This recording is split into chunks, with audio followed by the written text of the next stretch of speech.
pessoal, tudo bem com vocês? Estamos de volta com mais uma aula de língua portuguesa. Desta vez vamos falar um pouquinho sobre as variedades linguísticas. Vamos começar percebendo que quando eu falo de língua, quando eu falo da língua portuguesa, a gente lembra logo da gramática. Nas aulas de português a gente pensa logo, eu vou ter uma aula de gramática, eu vou ter uma aula de verbo, eu vou ter uma aula de concordância. Lógico, a gente também estuda isso. Mas eu preciso perceber que existe língua, existe comunicação fora da gramática, além da gramática. E nós vamos falar um pouquinho sobre isso hoje, justamente sobre essas variedades, essas variações que uma língua pode apresentar, tá? Só um detalhe, quando eu falo de variedades linguísticas, eu tenho que deixar claro que a língua é uma só, a língua portuguesa. Mas ela apresenta variações que vão acontecer de acordo com condições sociais, com condições culturais, regionais e históricas. Essas são as variações linguísticas. Então, dependendo da situação comunicativa ou dependendo de influências que eu possa receber do meio em que eu estou inserido, eu posso ter um jeito diferente de falar. Um exemplo disso, um grande exemplo disso é a variação regional, né? Quando eu sou daqui da região do meio, quase do meio de Pernambuco, do agreste de Pernambuco, e eu tenho um jeito diferente do pessoal da região metropolitana do Recife, ou um jeito diferente de falar do pessoal do sertão. E olha que eu estou falando só do estado de Pernambuco. Imagine se nós saíssemos do estado. Observem a forma de falar de cada estado brasileiro. Você vai perceber que cada grupo, que cada região vai ter a sua característica, a sua marca linguística, aquele sotaque, aquela situação que é bem específica daquela região. Essa é uma das situações, dentre outras, que eu vou mostrar para vocês hoje, tá? Dentre essas variedades linguísticas, nós temos a variedade padrão, que é aquela que é regida pela gramática normativa, aquela que exige todas as regras gramaticais sendo colocadas. Essa é a chamada variedade padrão. Você pode chamar de língua padrão, de norma culta. Como eu coloquei aqui, entre as variedades da língua, existe uma que tem maior prestígio, e existe realmente um prestígio maior acerca da variedade padrão. Ela também é conhecida como língua padrão e norma culta, e ela é utilizada na maior parte dos livros, dos jornais, das revistas, em programas de TV, aqueles que exigem uma formalidade maior, nos livros científicos, tá? As outras variedades linguísticas nós vamos chamar de variedades não padrão. Mas aí, gente, preste atenção no que eu vou falar. A variedade padrão não é mais importante que nenhuma variedade não padrão. Eu tenho que observar aqui a questão da adequação, tá? Eu tenho que perceber, naquele contexto comunicativo, qual é a linguagem mais adequada, qual é a forma mais adequada, a variação linguística que vai ser ideal para aquele momento. Se eu estiver, por exemplo, em uma entrevista de emprego, espera-se que eu utilize a variedade padrão da língua. Mas se eu estiver em uma partida de futebol com os meus amigos, então a variedade padrão chega a ser inadequada para aquele contexto. É mais adequado que eu utilize uma linguagem mais descolada, uma linguagem mais dinâmica para aquele contexto, para aquele momento, ok?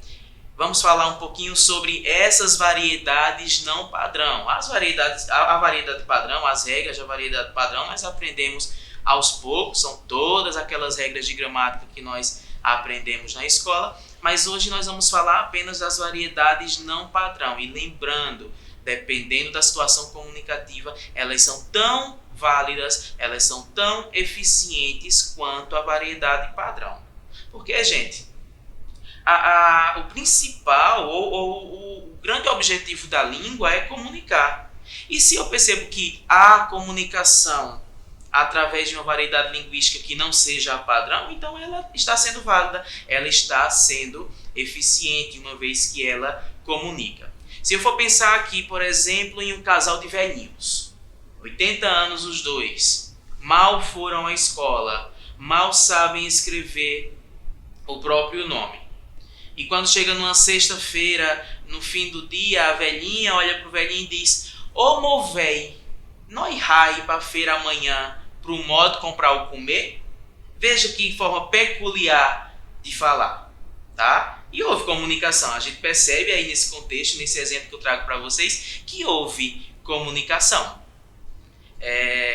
E quando eu trabalho com o conceito de certo e errado, que eu já disse para vocês que nós vamos desconstruir esse conceito de certo e errado, quando eu venho com esse conceito de certo e errado, eu termino desconsiderando toda uma vida, toda uma história desse casal que eu trouxe aqui no exemplo. Eu termino dizendo que a comunicação deles estava errada e que não foi válida, uma vez que a gente trabalha com o conceito de errado como algo que não pode acontecer, como algo muitas vezes ilegal, imoral, e não tem nada de ilegal, não tem nada de imoral em uma fala que não use a variedade padrão. Então hoje, o grande ensinamento da aula de hoje, o que a gente vai perceber na aula de hoje é que as variedades linguísticas, as variedades não padrão são tão válidas, são tão eficientes quanto a variedade padrão da língua portuguesa. Então, só para a gente fechar aqui o conceito, variedade padrão, língua padrão ou norma culta é a variedade linguística regida pela gramática normativa. É aquela que a gente tem que seguir as regras de gramática, que nós também precisamos aprender. Porque, que fique claro aqui, para ninguém depois dessa aula falar: eita, Diego disse que agora pode tudo, Diego disse que a gente pode jogar a gramática fora. Não é isso que eu estou falando, tá? Eu preciso também aprender a gramática normativa, eu preciso aprender as regras gramaticais, porque nos momentos em que ela for cobrada de mim, nos momentos em que eu precisar utilizar a variedade padrão, eu vou dar conta, eu vou conseguir usá-la de forma eficiente, tá? Mas eu não posso desconsiderar as outras variedades linguísticas, eu não posso desconsiderar as variedades não padrão ou língua não padrão, que são todas as variedades linguísticas diferentes da variedade padrão. E para a gente começar a falar sobre essas variedades não padrão, eu começo com vocês com a variação diatópica, que eu posso chamar de variação regional, que eu posso ainda chamar de variação geográfica.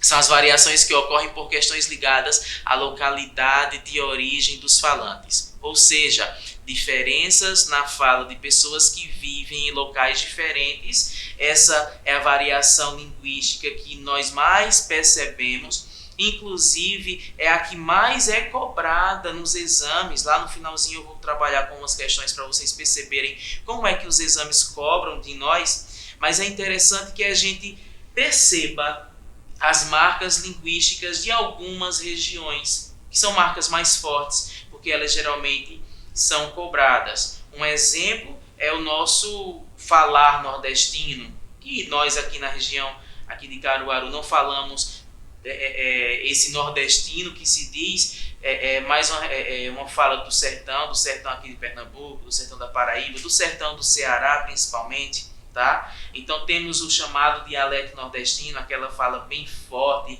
nordestina, que inclusive já faz parte da cultura. Marcas linguísticas também fazem parte da cultura, indicam singularidades. Nós temos certas palavras ou certas expressões que só são compreendidas por esse grupo. Por exemplo, nós falamos muito, o que usa muito esse sertanejo carregado, fala-se muito no cabra da peste. Se eu chegar na região sul, na região sudeste, por exemplo, e falar ele é um cabra da peste, o cara vai ficar pensando, mas é um cabra ou é uma cabra? É a cabra, a esposa do bode?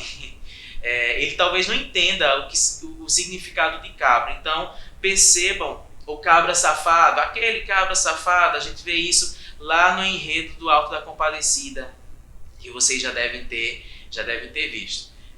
Então a gente percebe que a variação regional ela também faz parte da cultura, uma vez que ela marca singularidades, ela marca situações que são específicas daquele grupo, que tem significado muito fechado apenas para aquele grupo. Eu trouxe como exemplo aqui, para a gente perceber a variação diatópica, o personagem Chico Bento. Ele é muito conhecido por essa marca linguística, uma vez que ele é um sertanejo também, é um personagem que representa esse grupo social e ele, como representante, tem essa marca carregada, essa marca linguística forte aí do sertanejo. E aí ele, conversando com o pai, diz: ô pai, não conta mais história para eu dormir? E o pai, que também tem essa marca carregada, pergunta: por que, filho? Eu sempre acabo dormindo na metade e fico sem saber dos fins.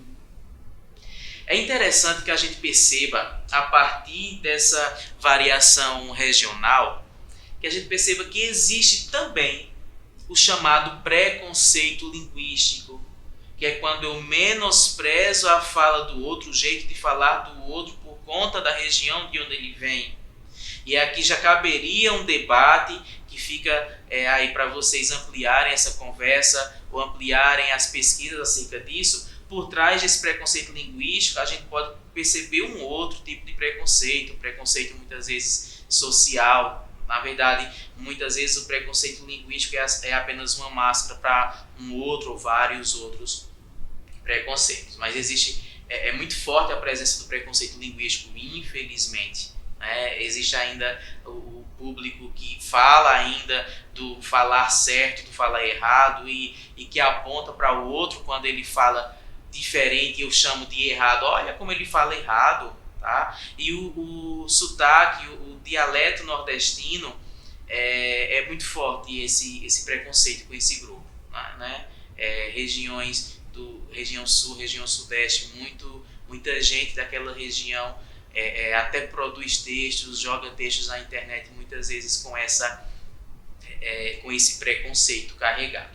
Mas é interessante, voltando à questão da resolução de questões, é interessante que você perceba alguns grupos sociais. O primeiro que eu estava falando era justamente o nordestino, o sertanejo, mas nós temos outros grupos fortes, outras marcas linguísticas fortes, como por exemplo o baiano, o pessoal ali da região metropolitana de Salvador, que tem aquele jeito um pouquinho mais arrastado de falar, aquele jeito gostoso de falar. A gente percebe também uma diferença com o pessoal de São Paulo e do interior de São Paulo também.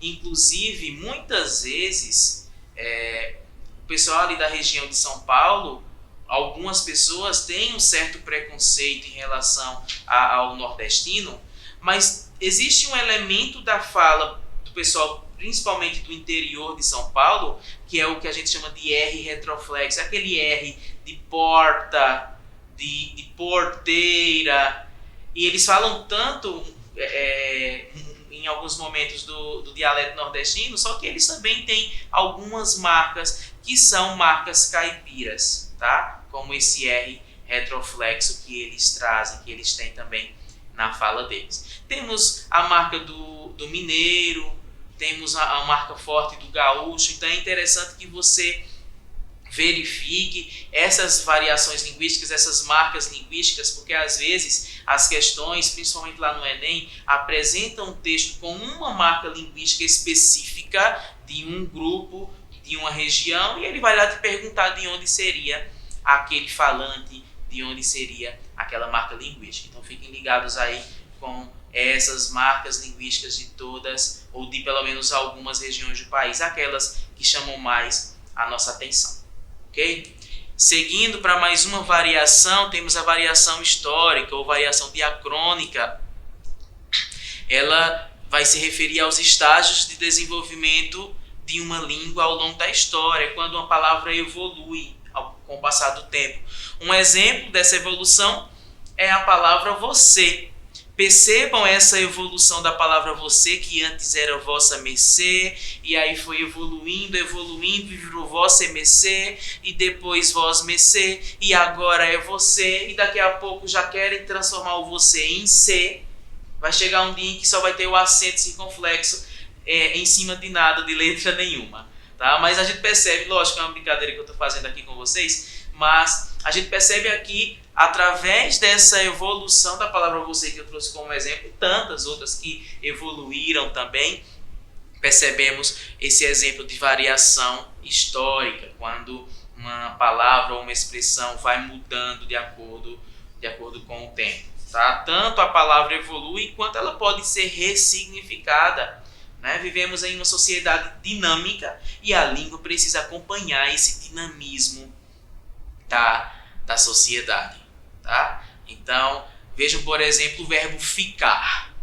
O verbo ficar, por muito tempo, significava apenas não ir a algum lugar.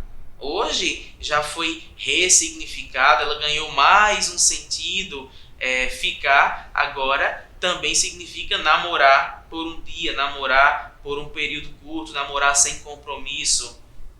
O primeiro sentido de não ir continua valendo, só que agora ganha mais um sentido, tá? E com essa dinâmica da língua, palavras vão surgir, palavras vão morrer, tá? E aí toda essa evolução de palavras, de expressões que fazem parte de uma língua, nós chamamos de variação histórica ou variação diacrônica. Seguindo com mais uma variação linguística, a variação diafásica ou variação de registro são as variações que ocorrem de acordo com o contexto situacional em que o falante se encontra. É quando eu preciso mudar o meu jeito de falar para atender a uma necessidade comunicativa do meu interlocutor, do meu receptor. É quando eu faço um ajuste na minha fala, na minha forma de dizer, para que a comunicação seja válida. Porque se engana quem acha que a variedade padrão é sempre a melhor, a mais eficiente. Existem situações em que ela não é eficiente. Porque para que haja comunicação, todos os participantes daquele ato de comunicação precisam se entender.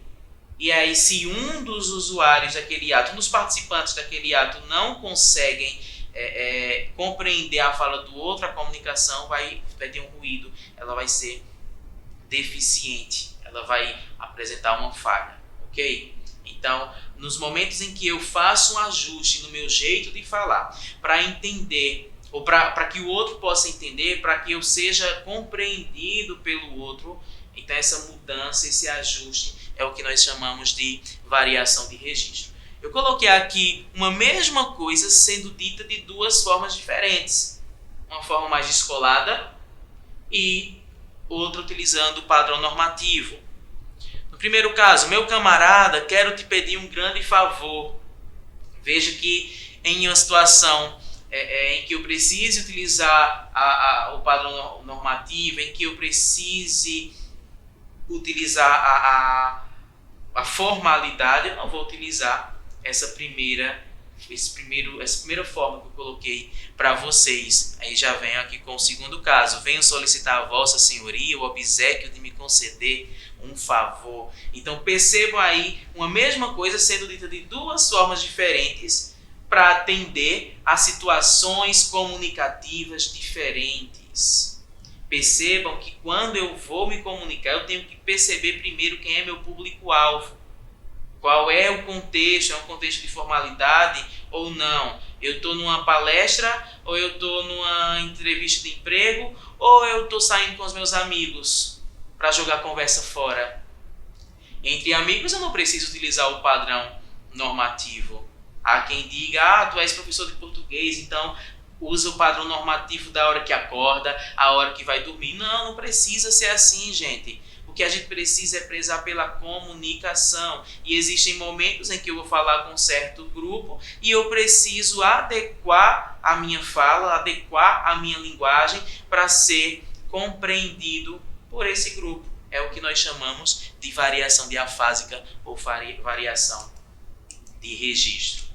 Seguindo com mais uma variação linguística, a variação diastrática ou variação regional, são as variações que ocorrem entre grupos sociais diferentes. E eu trago para vocês uma anotação do Oswald de Andrade, quando ele vinha justamente falar desse vício na fala. Há quem diga que tem um certo preconceito nessa fala dele, mas o que eu quero mostrar para vocês é só essa diferença do ponto de vista social, porque por mais que alguém diga, você está falando de variação social, então você está dizendo que se eu sou rico ou se eu sou pobre, muda o jeito de falar, isso é preconceito. Não, gente, não é preconceito, isso é um fato. Há uma mudança de acordo também com a minha classe social, porque a classe social ela vai indicar, ela vai influenciar também, porque as minhas influências, eu vou ter acesso, se eu for rico ou se eu for pobre, eu vou ter acesso a culturas diferentes. Por exemplo, o que é mais pobre não vai ter acesso, por exemplo, nem sempre ao cinema, ou nunca ao cinema, ao teatro, à música clássica. Então, as influências são diferentes, consequentemente, a variação linguística também é diferente. Observando essa anotação do Oswald de Andrade, ele fala, para dizer milho, diz milho, para melhor, melhor, para pior, pior, para telha, dizem teia, para telhado, dizem telhado, e vão fazendo telhados. Então percebam aqui esse registro do Oswald de Andrade, quando ele mostra duas formas diferentes de falar por conta da situação social também, o fator social também influencia na variação linguística. E aí a gente vai começar agora, eu trouxe algumas questões para a gente discutir um pouquinho, para a gente perceber um pouquinho como é que essas questões se comportam quando a gente está falando de variações linguísticas, de variedades linguísticas. Primeira questão que eu trago é a questão do Enem, que traz um texto do Patativa do Assaré. Patativa do Assaré também sempre citado quando a gente fala de variação linguística, porque ele é considerado um poeta do sertão. Ele mal foi à escola, mal foi escolarizado, mas tinha essa capacidade de produzir textos, essa criatividade. E aí, como a língua faz parte, é uma característica dele, a linguagem, o sertanejo é uma característica dele, então, nos poemas do Patativa do Assaré, nós vamos perceber também essa linguagem carregada, uma representação aqui do sertão. E olha esse texto aqui. Escute o que estou dizendo, seu doutor, seu coroné, de fome estão padecendo, meus filhos e minha mulher. Sem briga, questão nem guerra, meça desta grande terra umas tarefas para eu, tenha pena do agregado, não me deixe deserdado daquilo que Deus me deu. E aí, a partir desse texto, nós temos um enunciado que vai me cobrar da gente justamente de onde é esse usuário da língua. A partir da análise da linguagem utilizada no poema, infere-se que o eu lírico revela-se como um falante de uma variedade linguística específica. Esse falante, em seu grupo social, é identificado como um falante, letra A, escolarizado, proveniente de uma metrópole. Bem, nós vamos perceber que se o sujeito é escolarizado, por mais que ele continue carregando de forma forte ainda as suas origens, ele vai fazer alguns ajustes, mesmo que inconscientemente. Então ele não vai mais dizer mulher, talvez ele já ajuste para ficar mais próximo de mulher, talvez ele não diga fio, ele já se aproxime mais de filho, tá? Coroné, ele já vai se aproximar mais do coronel. Então a gente percebe que a letra A é uma alternativa errada. Letra B, ele é um sertanejo, morador de uma área rural? Tudo indica que sim. Percebemos aí uma característica forte do sertanejo, e possivelmente que mora numa área rural, porque se eu moro, pelo menos por muito tempo foi assim, se eu sou da área rural ou da área urbana, isso também é um fator que influencia na marca linguística. Ele é um idoso que habita uma comunidade urbana. Na verdade, essa letra C vai aparecer como um distrator, porque talvez você conheça algum idoso que tem uma linguagem parecida com aquela do texto do Patativa do Assaré, mas ele não fala daquele jeito porque ele é idoso, porque se fosse assim, então todos nós iríamos mudar a nossa forma de falar quando ficássemos idosos. Na verdade, o idoso que fala daquela forma é porque quando era jovem, certamente vivia em uma região em que se falava daquela forma, em uma área rural, por exemplo, tá? Então, cuidado, a letra C é um distrator, cuidado para não se enganar com ela.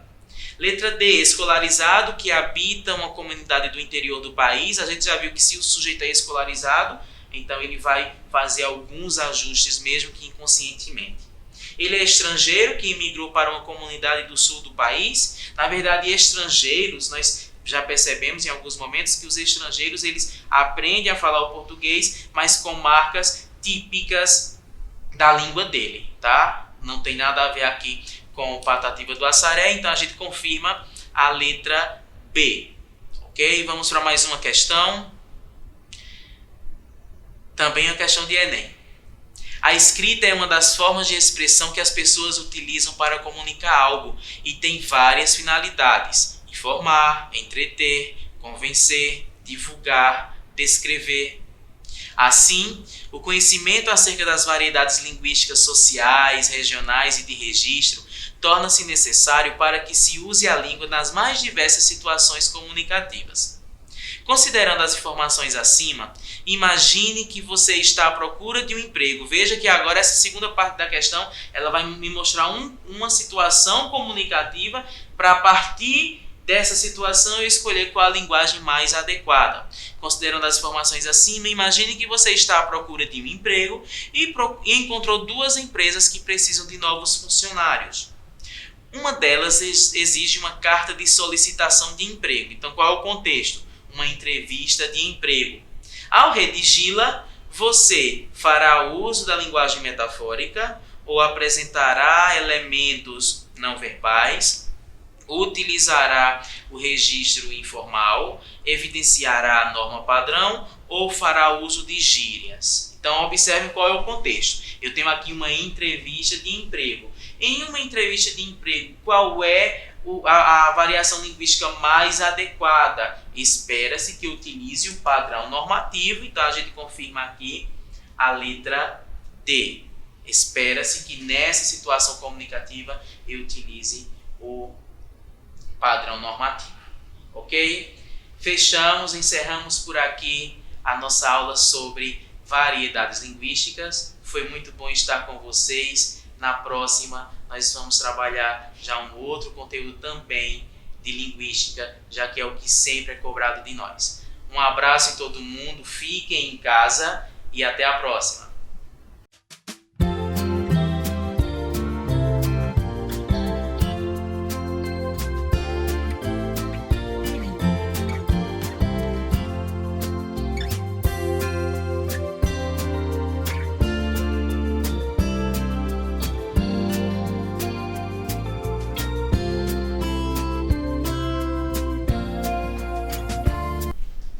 Pessoal, professor Marco Aurélio, e vamos começar uma aula sobre processo de separação de mistura.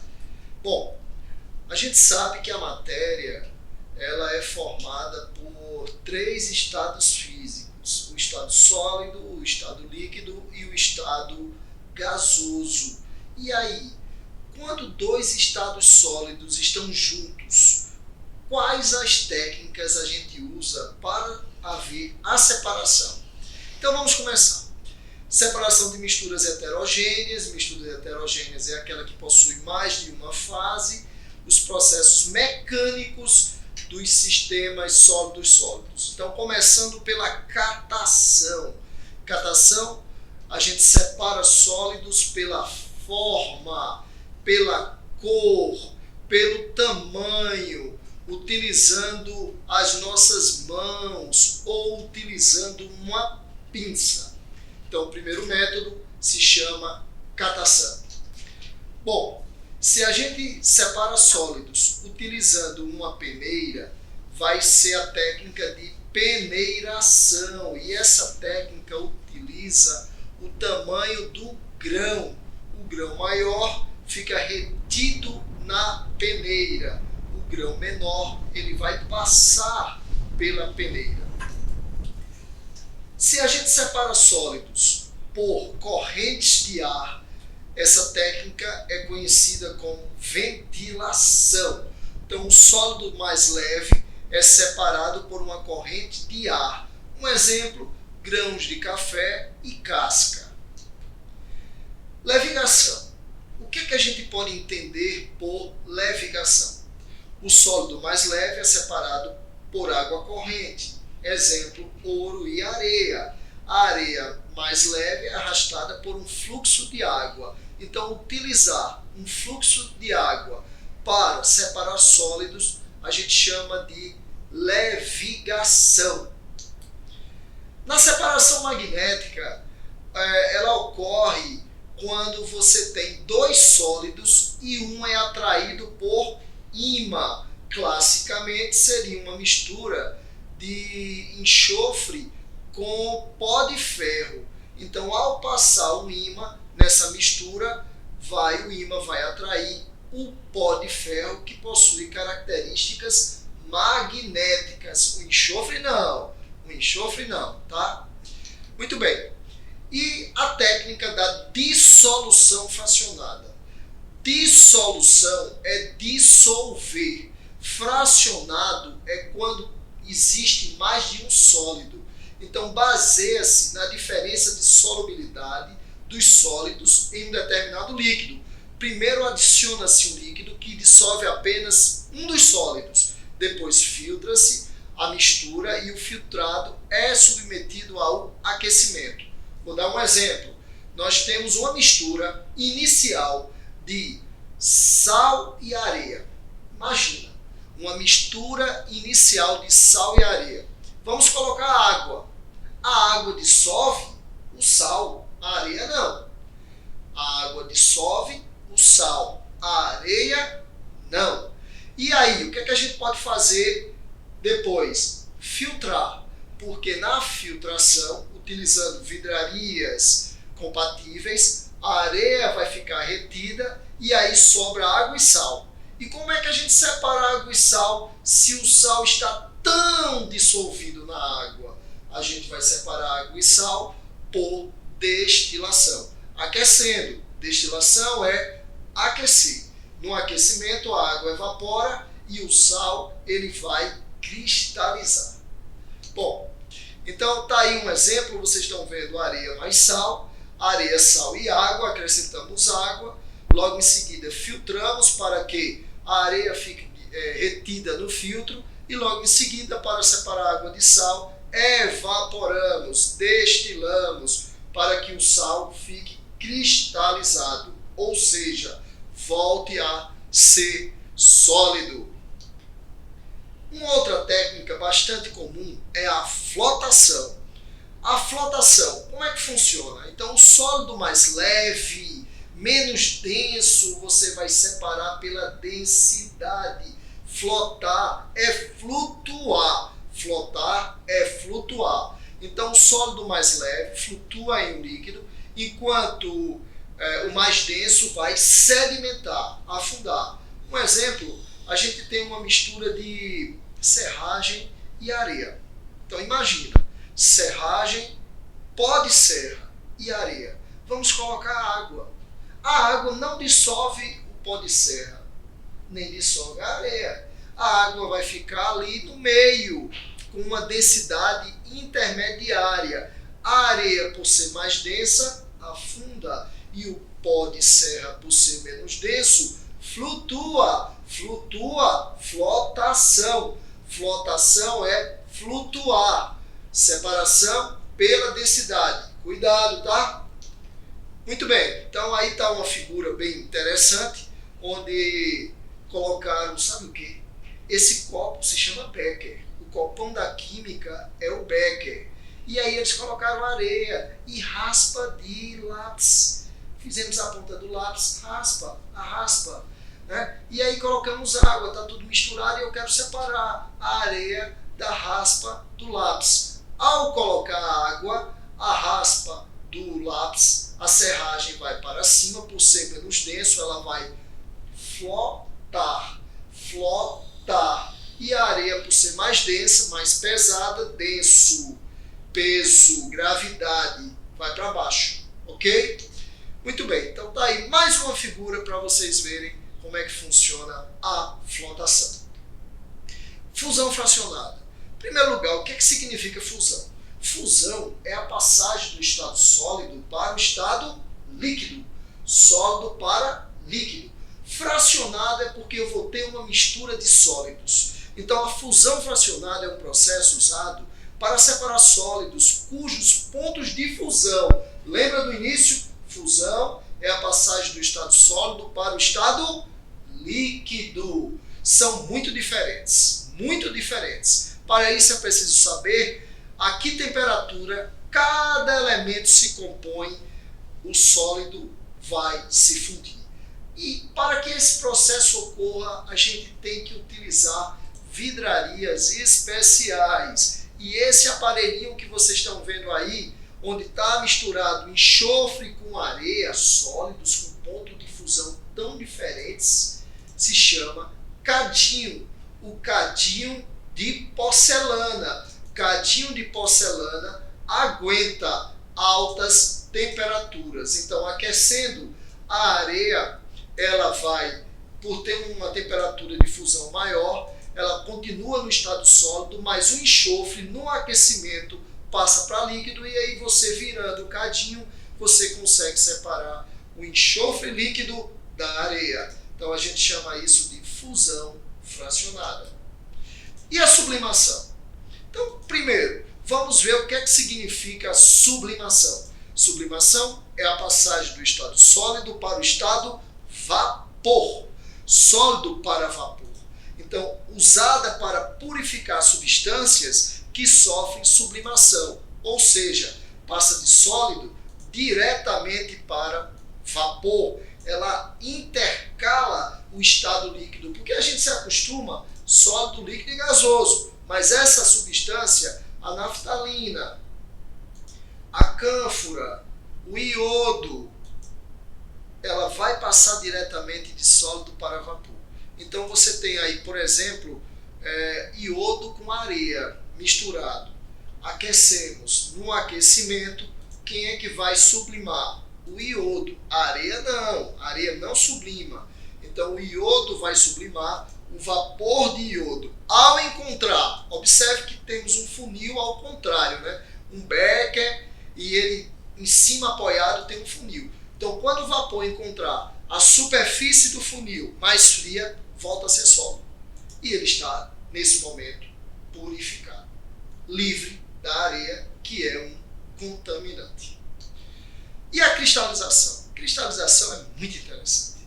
Então a mistura de sólidos é dissolvida em água e a solução é submetida à evaporação. Quando a solução ficar saturada, cheia, né? Saturada é cheia, em relação ao componente, o prosseguimento da evaporação do solvente acarretará a cristalização gradativa do referido componente, que se separará da solução. Tá bom? Então, cuidado com esse termo, cristalização, é bem interessante. Ocorre a evaporação e o sal, o composto vai voltar a ser sólido. Agora, nós iremos conversar um pouco como separar os sistemas líquido-sólido. Anteriormente, a gente conversou da separação sólido-sólido, agora líquido-sólido. Filtração comum.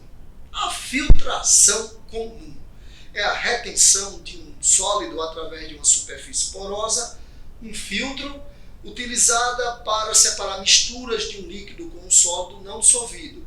Quando o tamanho, principalmente isso, o tamanho das partículas do sólido é relativamente grande, o suficiente para ficar retido no filtro. Uma filtração. A gente utiliza essa filtração em casa, fazendo o café. Agora, fazer café, vê a dica, preste atenção, olha para mim. Fazer café, inicialmente, como é que vai ficar, como é que está a água, como é que vai ficar a cor da água. Então a água vai escurecer devido à cafeína. Isso é extração. Depois que ferveu a água, que a água escureceu, vamos separar agora aquela solução do pó. Aí sim é a filtração. Agora, quando a a gente quer fazer uma filtração mais rápida, e um dado também interessante, o sólido ele é muito fino, ele pode entupir o filtro, a gente vai perder muito tempo nesse processo. Então a técnica se chama filtração a vácuo. Só que a filtração a vácuo, a gente precisa ter vidrarias especiais. Essas vidrarias, infelizmente, a gente não tem no nosso dia a dia em casa. Tem que ser em um laboratório de química. E quais são essas vidrarias? O funil de Book, né? Aquele funilzinho ali, ó, branco, que está ali em cima do Kitasato. Embaixo o vidro se chama Kitasato. O Kitasato tem uma saída lateral, onde a gente vai acoplar uma mangueira e puxar o ar ali de dentro. Observe, vamos puxar o ar de dentro de um aparelho chamado Kitasato. A diferença de pressão entre o meio externo e o meio interno é o que vai fazer com que o líquido seja empurrado para o Kitasato e o sólido, aquele bem fininho, aquele pó, fique retido pelo filtro. Então a gente diz que é um processo de separação por pressão negativa. Guarda essa dica, pressão negativa. Uma vez que nós tiramos o ar de dentro do recipiente e a pressão de fora maior do que a pressão de dentro, fez com que houvesse a separação. Muito bem. E a decantação? Decantou. Olha, decantou. A água barrenta decantou. E o que é decantar? Decantar é quando é atraído pela força da gravidade. Então a água está cheia de barro e aí com o passar do tempo ela vai decantando, decantando, o barro vai se acumulando no fundo do recipiente. Esse termo decantação também pode ser substituído por sedimentação. Então, quando a água barrenta é colocada em repouso, a terra tende a se depositar no fundo do recipiente. A decantação é o processo no qual as fases se separam devido a uma diferença de densidade. Decantação, a separação é pela diferença de densidade. Muito bem. O termo decantação também pode ser utilizado para separar líquidos immiscíveis. O que são líquidos immiscíveis? Immiscíveis são líquidos que não se misturam. Um exemplo está aqui, água e óleo. E aí a gente precisa de um aparelho chamado funil de decantação.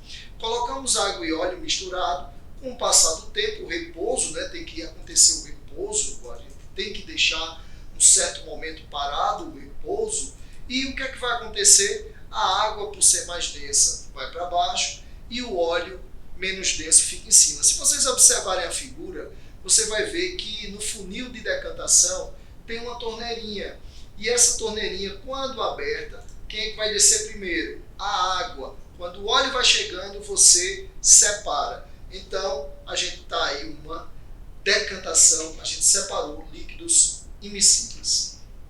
Centrifugação. Então, centrifugação é quando você acelera o processo da decantação.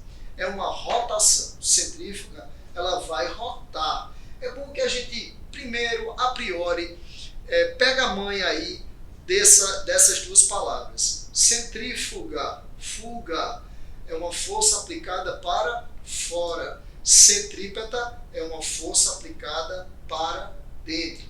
Então a gente está falando da centrífuga, que é uma maneira acelerada de se realizar a decantação. Então, numa centrífuga, a gente coloca o sangue e ele vai separar aí o plasma do soro.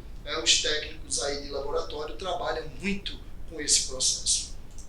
Agora, como separar um sólido de um gás?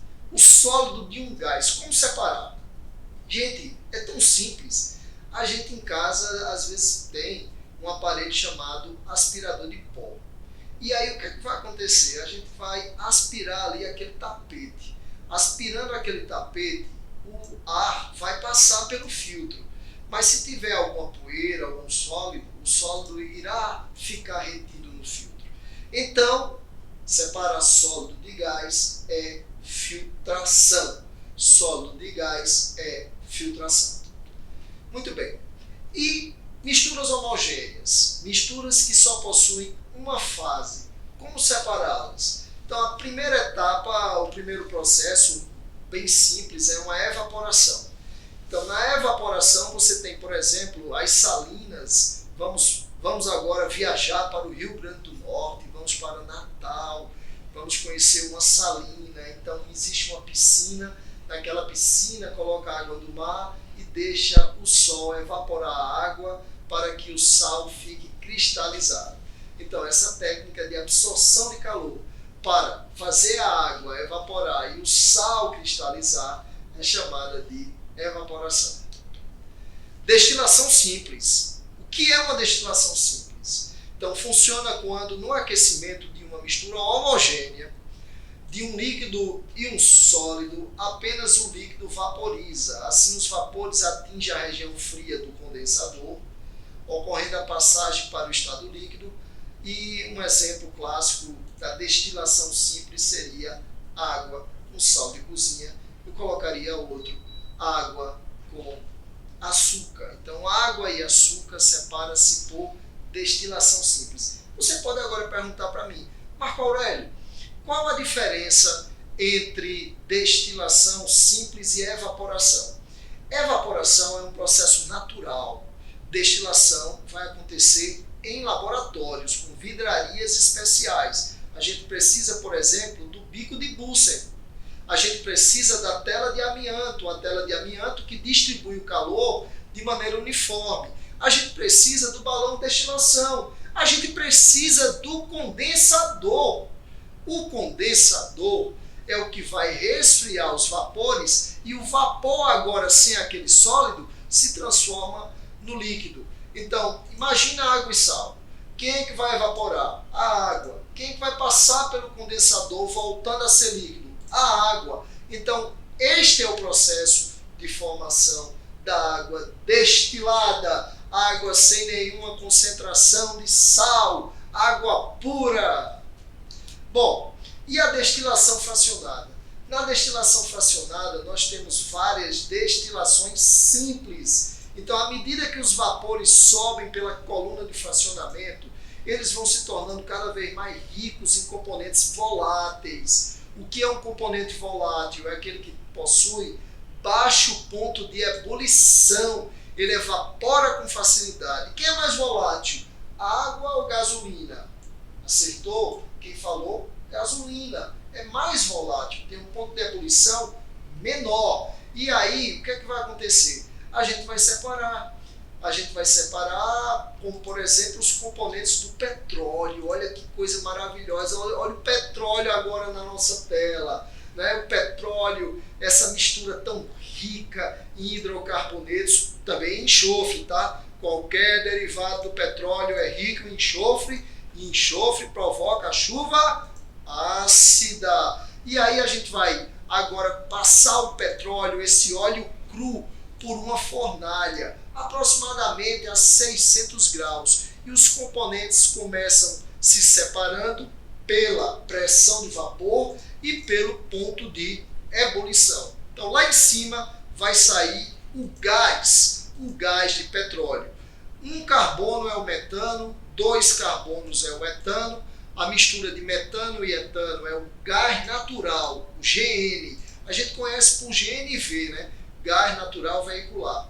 3 carbonos é o propano, 4 carbonos é o butano, e essa mistura de propano e butano, nós temos o GLP, que é o gás liquefeito do petróleo, ou seja, o gás de cozinha. Logo em seguida sai gasolina, depois sai querosene, gasolina, combustível de automóvel, querosene, combustível de aviação, óleos combustíveis como óleo diesel que é o combustível de caminhões, depois sai óleos lubrificantes e por fim sai o asfalto, o piche, não sobra uma gota. Então os componentes do petróleo separam-se por destilação fracionada, que são várias destilações simples. Agora, eu acho que você, fera do cursinho popular, Edilson de Góes, já teve uma curiosidade de como é que se separa o ar atmosférico. O ar atmosférico, que é uma mistura com 78% de nitrogênio, 21% de oxigênio, 0,9% de argônio, argônio que é um gás nobre. Então veja, o que é que vai acontecer? O que fazer para separar esses compostos aí, essas substâncias? Em primeiro lugar, vamos pegar o gás e vamos colocar dentro de uma câmara. Resfria a menos 200 graus Celsius. Nesse momento, nós temos todos os componentes do ar, eles estão líquidos. A menos 200 graus Celsius, todos os componentes estão líquidos. A gente chama isso de liquefação fracionada. Agora, segunda parte, aquecer, a destilação fracionada. Então, ó, fica ligado. Primeiro houve a liquefação fracionada, logo em seguida a destilação fracionada. E aí eu vou dar uma dica para vocês. Quem é o primeiro componente que vai sair aquecendo? O nitrogênio. Então, o nitrogênio ele vai passar de líquido para gás e vai ser sugado. E logo em seguida, quem é o componente? Bom, logo em seguida, quem é que vai sair? Quem vai sair é o argônio. Então, o argônio vai passar de líquido para gás e vai ser sugado. E o terceiro componente que vai sair é o oxigênio a menos 183 graus Celsius. Imagina como está frio. Então, o oxigênio ele passa agora de líquido para gás e vai ser puxado. Então, é desta maneira que a gente consegue separar os componentes do ar. Muito bem. A dessorção, está muito em voga, né? As máscaras. A gente tem que usar sempre essas máscaras. Então, olha, máscaras de carvão ativado adsorve. O que é adsorver? É prender a nível de superfície. Então, o carvão ele tem essa característica de adsorção, prender impurezas a nível de superfície. Por favor, não confunda com a absorção. A absorção é quando entra, a dessorção é quando se prende a nível de superfície. Muito bem. A cromatografia é muito interessante. Envolve uma série de processos de separação de misturas. Acontece pela passagem de uma mistura através de duas fases, uma estacionária fixa e a outra móvel. A interação dos componentes da mistura com essas duas fases é influenciada por diferentes forças intermoleculares. Está aí a palavra-chave. Diferentes forças intermoleculares, incluindo iônica, bipolar, apolar, específicas, efeitos de afinidade e solubilidade. A extração a gente já tinha comentado, tá? Mas vamos comentar de novo. Extrair é quando a água aí aquecida dissolve alguns componentes que têm afinidade. Então, na química, lembra, semelhante dissolve semelhante, polar dissolve polar, apolar dissolve apolar. Então, subtração de alguma substância por afinidade pelo solvente, né? A gente vai fazer um chá de menta e a água vai ficar quicô. A gente vai fazer um chá de camomila e a água vai ficar quicô. Muito bem? Extração por arrasto de vapor, já caiu no Enem, tá? Então, o que é que vai acontecer? Nós estamos numa sauna, imaginemos agora numa sauna, e aí o vapor ele é aberto e colocamos aí uma bacia com folhas. Quando esse vapor passar por essas folhas, vai extrair algum componente dessa folha e vai aromatizar todo o ambiente. Então, folhas de camomila para a gente ficar mais calmo. Então, é extração por arraste de vapor. Muito bem. Convido para próximas aulas.